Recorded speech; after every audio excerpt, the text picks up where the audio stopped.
This is Dr. Alana James, and today's conversation, as part of our Transferable Skills Suite, is on creativity and innovation, uplifting conversation to be had. Our quotes: creativity is just connecting things. When you ask creative people how they do it, they may feel a little guilty because they didn't really do it. They just saw something. It seemed obvious to them, and they were able to connect the experiences and synthesize new things. That's how Steve Jobs saw it, where Tom Freston would say it's taking two things that already exist and putting them together in a new way. And Anna Isho says that it's the calling card of the future. I don't think there's any management job or leadership position today that does not use innovation and creativity as part of what they're looking for in their job description.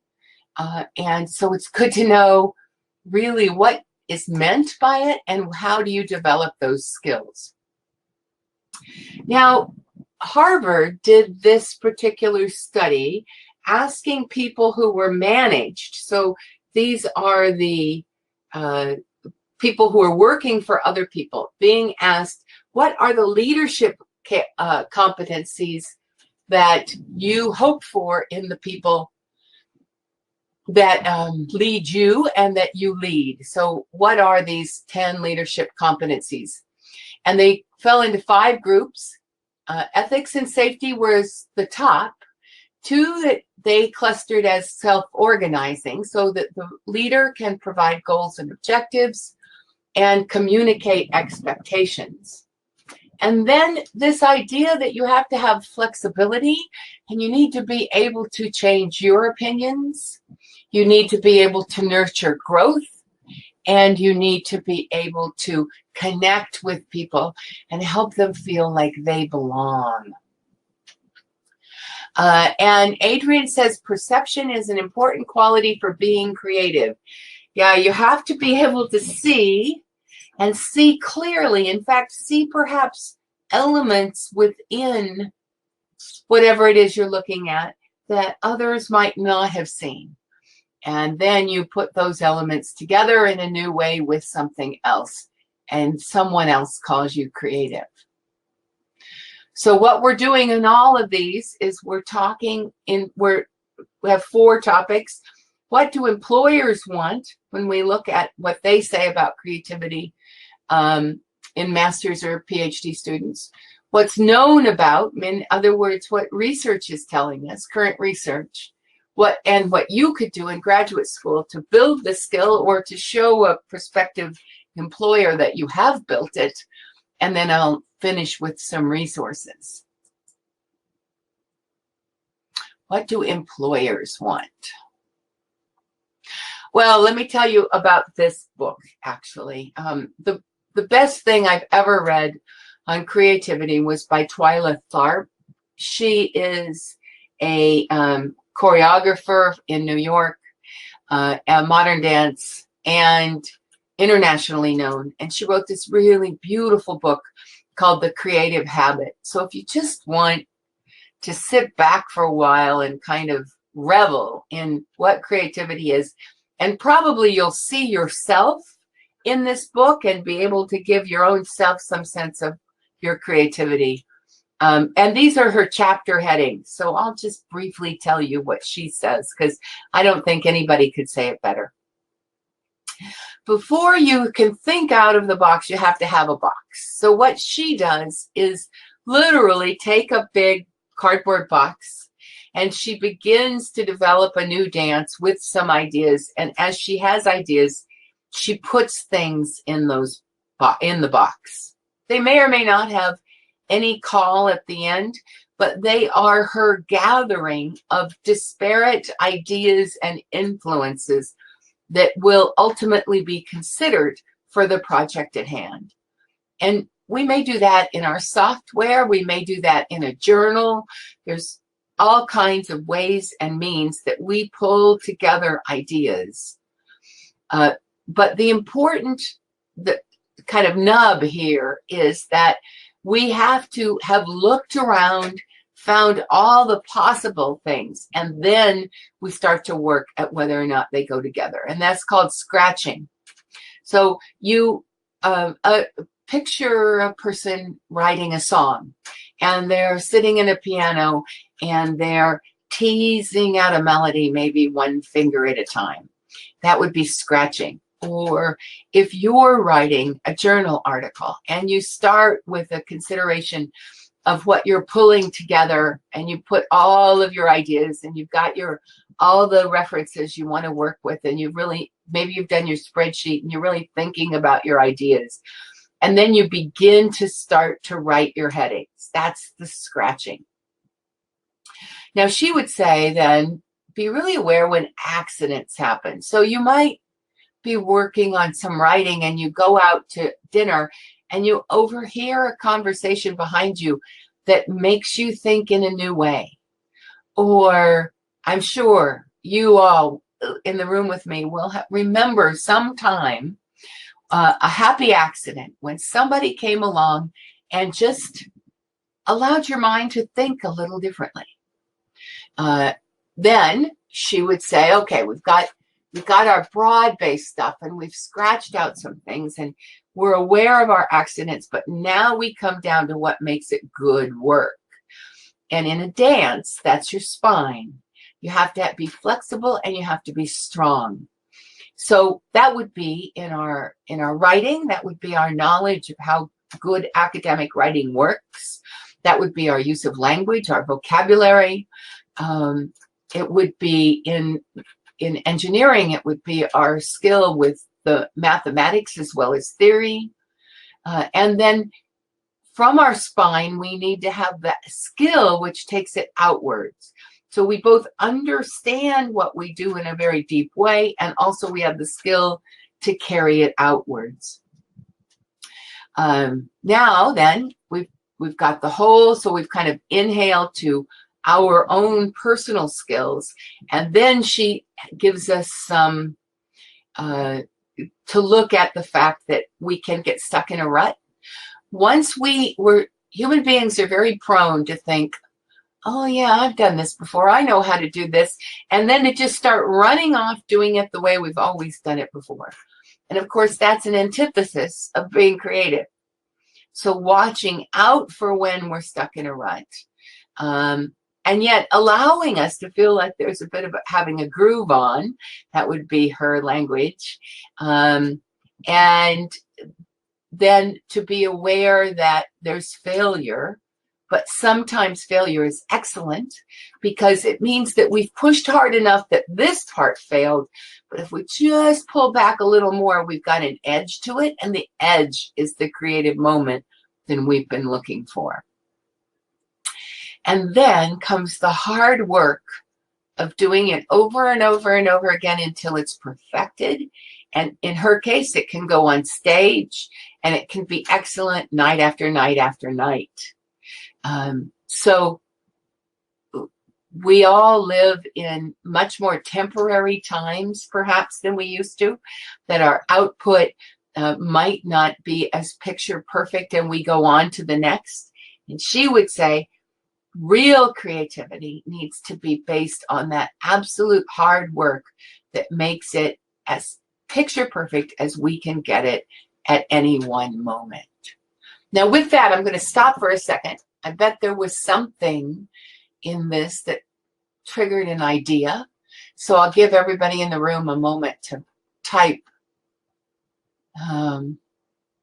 Maybe you're thinking about your own moments. I hope you're thinking, actually, about your moments when you've pulled things together in a box, maybe an accident that worked out well, some time when you knew you got this really hard thing done, but it came out of your spine and your skill to do it. Any moments of aha here? Adrienne says she's had the experience of writing from scratch to the lyrics to an otherwise wordless melody. I think that was an example of scratching. And had you had you continued to develop those lyrics? Because we go back to our scratching around figuring things out. You might, and another one I know, I'm pretty sure I can call scratching that I know you've gone through, Adrian, was the difference between the proposal you have now and the proposal you had in January last year. Because you went out, you had other people look at it, you really revamped your use of language in some place. You really, I know there were several times you would come to our work and you would have having had an aha moment that allowed you to go further.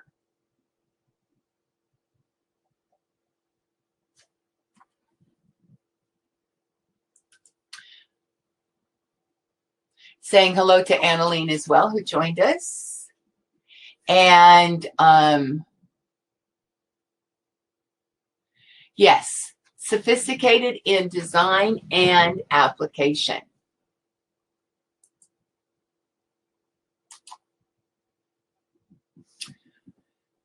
So several times in December when I was working on writing 3 different portfolios under deadline.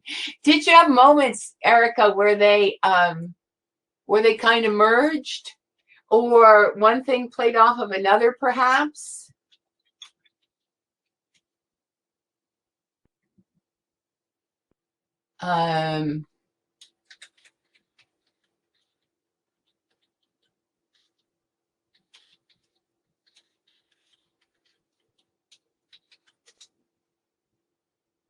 Archaeology modules tend to feed, one feeds into another. That's all part of that scratching stuff too. Okay, so then, what does it take to be an innovator? Well, the 5 research variables, and I'll show you the research that they come from, or that's mentioned, say that we need to observe, we need to experiment, we need to network, we need to question, and we need to associate. So to apply these ideas to a problem, so you have a problem, you observe it, you experiment with it, you network, etc. And then to develop the solution agilely. Agile development keeps coming up, and I'll focus on it again next time for project management as well. And then we keep at it. And that's when we develop the polish, if you would. Adrian says that another example of scratching was when she had the chance to review 100 conference proposals in a row last year. Yes, exactly. When you do something over and over and over again. This is a reminder from the last set of slides from last week, where I introduced agile management, and it's really about feedback loops, not just within the team of who you are working with, but also with the people that are your outside stakeholders. So use a Twyla Tharp example. She might call in people that were her standard audience to see bits and pieces of what she was doing. That would give feedback to what was going on, and then she could develop it further. I don't know if she did that or not. I know that in one case she did a particularly well-received piece with Billy Joel, and she had him come in and was giving some feedback. In our case, as academics, that is probably our peer reviewers. And if we work with people as we write, then those people can give us feedback as well.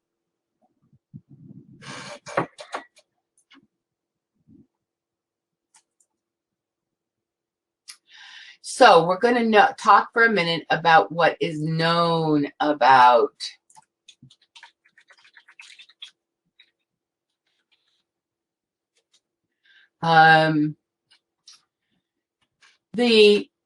So the first thing about thinking about creativity is the impact of leadership styles.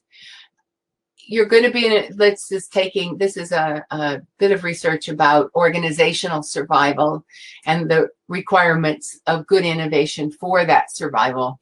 And the standard literature would say that innovation requires a balance between managing the existing competencies and pursuing the newer. That's obvious.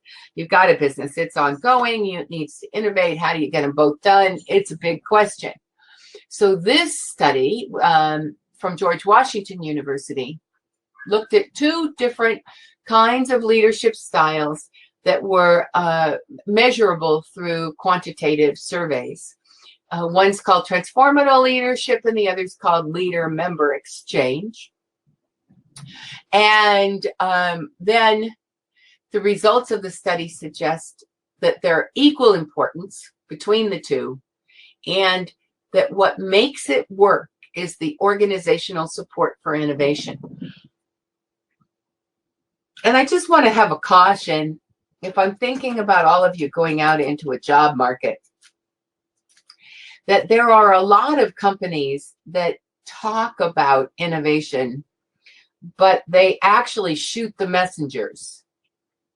So something to watch out for. And that's what this kind of study gets to, is if the organizational support for innovation is really there, then the mechanisms between what's happening between the leaders and the members of a group and whether or not the leader is transformative get mediated. They both work. This study found that innovation was really an everyday action, that there is a commonly adopted buzzword now that people need to be innovative, and yet you're working in an organization and you personally are developing a construction of what that organization means by the word innovation. And so she looked carefully into that, and not particularly surprisingly, she found that organizations that want to seek innovation are able to obtain a competitive advantage. It's so much about leadership. At the end of the day, when we work together in the world, it's about our personalities and how they go together and leadership. We're seeing that over and over again in these webinars. Finally, this I thought was very interesting from Pepperdine University. She looked at extroverts, extroverted, intuitive, perceiving entrepreneurs and intrapreneurs, or introverted perceiving entrepreneurs, which she calls intrapreneurs. And she was the one who was basing her research on those 5 variables that I mentioned earlier: observing, experimenting, networking, questioning, and associating. And what she found was that, not surprisingly, the extroverted ones have a little easier time with innovation because they're a little faster at synthesizing information, because they can play off of other people more easily. And the importance of the role of questioning in the innovative process, how people work together in a team, and how both introverts and extroverts can focus on external improvement.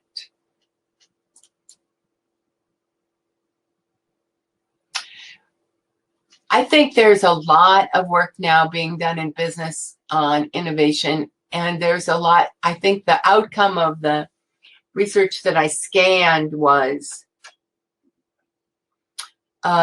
like a lot of intuitively important ideas. When we take it down to quantifying it with numbers, the outcomes that we get are less impressive than we had hoped. And as you will be interviewing for jobs, and perhaps you have had some teamwork and some other entrepreneurial or places where your work was creative or innovative, at the end of the day, when we do research, very seldom do we get the really strong outcomes that we hope for. And we just have to realize that that's the world we live in. And we have to have this mix of being passionate about those outcomes at the same time where, we're honest. We say, well, didn't go everywhere it needed to go. But these are the things that I learned. And this is the story I have to tell. And it's telling that story, which are the skill that you'll have as you go forward. So what are the specific things that someone who's looking for creativity and innovation in a interview, what are the words that you could talk about? And one is, how are you curious? Maybe you can think of a time when your curiosity led you someplace very interesting.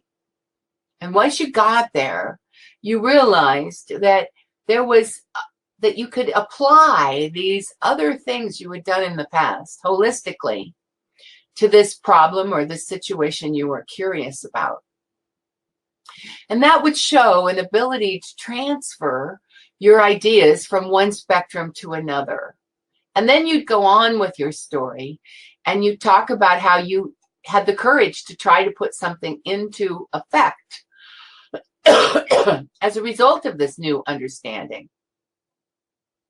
Now, personally, right about here, all of us have to work on our own internal fears. We may be afraid to speak up. We may be afraid to try something new. We may be afraid to take a risk. And we have to diminish those fears in our own heads in order to network. I'll go outside of ourselves, network with others, form some teams that help us get to where we want to go. This is actually the kind of story, if you go into a job interview and you're prepared to, because everybody loves to hear a story. Everybody identifies with stories. We also learn from stories a good deal about people, and at the end of the day, people want to work with people they think they can work with. So following a set of these clusters of skills in that way, in order to be able to tell a story that led to the awareness of the person, of you as a creative and innovator, you'd be on the right page. And once again, we're having this slide. I think I may make it through all the way through all of these and have this slide in everyone. So far, I haven't been able to get rid of it, because all of this requires that you have the ability to influence yourself and others. Influence yourself to put away your fears, influence yourself to pursue your creative notions, to pursue your curiosity, to influence yourself to have the courage to move forward when you may be the only one who sees it the way you see it.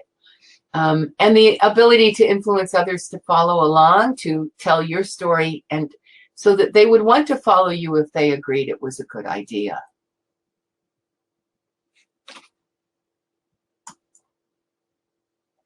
Before I go into resources, let me stop for the people in the room and say, okay, what about this? Do you have, if you see a list like that, could you make up a story about your life? Can you think of a place? And if so, take a second and just share the context with us. Okay, so what would be the context when your story would follow that?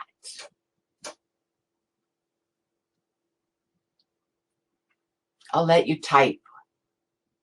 And the people who are watching by recording, it's so worthwhile to wait for a moment and see what, one of the things when I ask people if they wanted me to shorten the webinars and just do the quick slides, basically I was told people wanted them both, because they like the webinars because they like the interaction, and they like the short slides because it's quick. So thank you for the people right now who are typing away.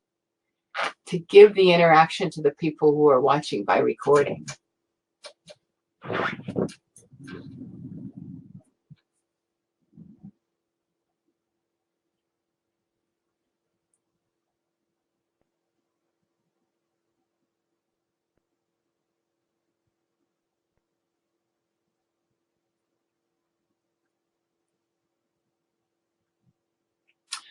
Erica says changing her career choice at the age of 40 from IT to archaeology, and bringing on board the cheerleaders other than her family as Annalene, another student. That's it. And I bet it followed, I'm sure, by curiosity. And have you found, Erica, have you found times when at least the way you thought pays off in this new world, or some portion of holistic thinking? These major changes that our spirit takes us through bring us to new plateaus. And Annalene says, ability to transfer ideas from one spectrum to another is practiced successfully in a work-study environment with great success. It's the essence of this.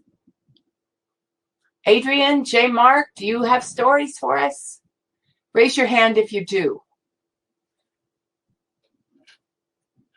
J. Mark says, this seems to occur when I'm on the outside of the situation versus being part of the situation. You know, sometimes it's very wise, J. Mark. I think it's more usual than not that when we are part of a situation, our emotional attachment to things being the way we think they are may keep us from seeing the whole. So really good comment. When we're outside, many times when we're first hired, we see things about an organization but then we're new and we don't speak up, but we can actually see more sometimes than the people who work there a long time. Erica says, I think that the ability to run a business has helped be an archaeologist team leader. I think one thing we learn how to do helps the other. The forest for the trees idea, exactly. Hopefully, with the right kind of influence on ourselves, we can see the forest and the trees. I think part of the intellectual training that we get from Masters and Doctoral work is how to look closely and how to look back. And certainly, as a maturing person, I hope to be able to have less of one or the other. Wonderful comments. Adrian says, current research design is by and large of our own trial and errors, followed by repeated fine-tuning based upon advisors' purely theoretical ideas. So how do we solve this? Bringing in all the ideas I find, transferring one idea to another, coming up with something new, courage to put it out there. Sometimes that gets shut down. Sometimes it gets to go forward. These are the stories of our creativity and our innovation. And Annalene says creativity allows her to see the uncommon links between fields. It's so true. Constantly think of the skills you may need tomorrow and keep building on your knowledge base. Yeah, we never stop learning, right? That's the essence of a lifetime of learning. You guys, I'm so glad you have obviously have had a sense of how this stuff works in your lives. I'm hoping everybody that's watching by recording also leaves with the sense of yourself as creative individuals. Because of course we are all creative and innovative individuals when we stop and think about it in this way. But say you wanted to grow your creativity and you just wanted a list of ideas. I came up with 3 articles that each had a list. One was in Fast Company, one was in Entrepreneur, and the other was in a company, in Inc.com. The links are there and are in the slides that you've uploaded, and they'll be on the slide share. I've also, innovation and agility. I looked up Google Scholar. There was a whole list, and they all seem to be really good. So I just gave you the link to the list. Managing change and innovation. This is the work of many companies, and so the companies put out some pretty good materials, and I've given you a couple. So today, how did we do with the people in the room? Do you think did you feel like we gave you a sense of what your employer might be looking for? That I want to always leave. So we've done some on the academic side and we've done some on the employer side. How do you think I did on that? Do you feel like what's known about, that you have a sense of what might be in the research world about this topic and what you could do or the stories you could tell and the resources? So 1 to 5 guys in the room and people watching by recording. How do you think I did? And would there be new things short of giving you new checklists and work to be done, because this is not a series where homework is particularly appropriate, but more, I hope you will take our lists of how you can build stuff, and when the time comes, go back and look at them and decide how you want to prepare for those all-important job interviews and other things that you're going to end up doing as you go out and take this degree out into whatever job market you're in. So people in the room, 1 to 5s, please. And as you're doing that, let me just say that the app is about to go up in the stores. It's actually going up in the stores this week, but the stores take different times. So I think what we're deciding to do is that Android users there will be an email for Android users telling you the links, and they will also be up on your different DoctoralNet portals. And then when Apple goes up, we'll let all the Apple phone users know that it's there. Apple is just a harder company to do business with, and they take longer about things. Also be aware that we have box sets going up, and if you pre-order box sets that we haven't made yet, as some of you have, by the way, we will take those as votes, and we will try to make the ones that people are asking for first. So go through and look for the ones you want, and go ahead and tell us by and that's on the resource side of the DoctoralNet sites.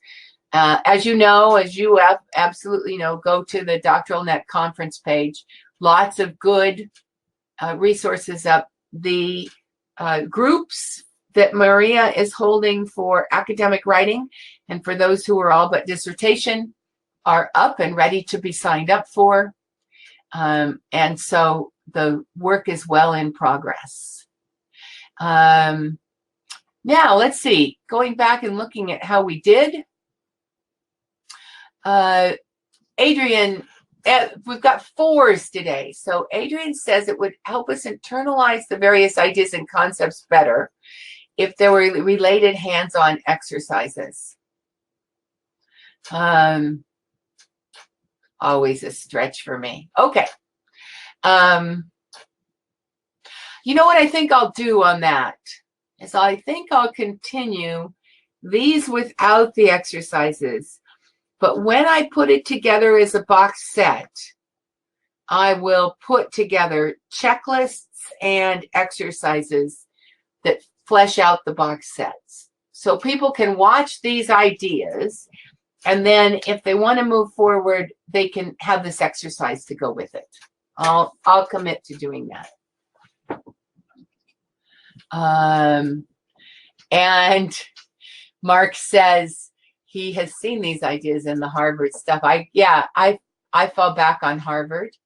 Oh, and you just put up a 1 to 5, Erica, as far as the voting goes. Just people just type in a number, and that gives me a sense. And And Annalene, I will thank Margie for the box sets. It is her great idea, and she is putting them forward. And Erica, any other, it is, so what I'm hearing, let's see if I get this right, that the ideas are interesting, provocative, but bringing them home is so that you feel like they're useful to you right now.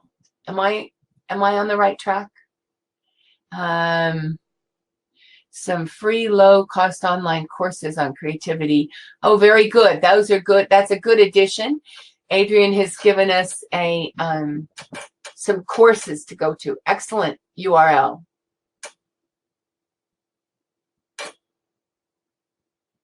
Okay. Thank you for those of you watching by recording. Those who are here in the room, what else can I do?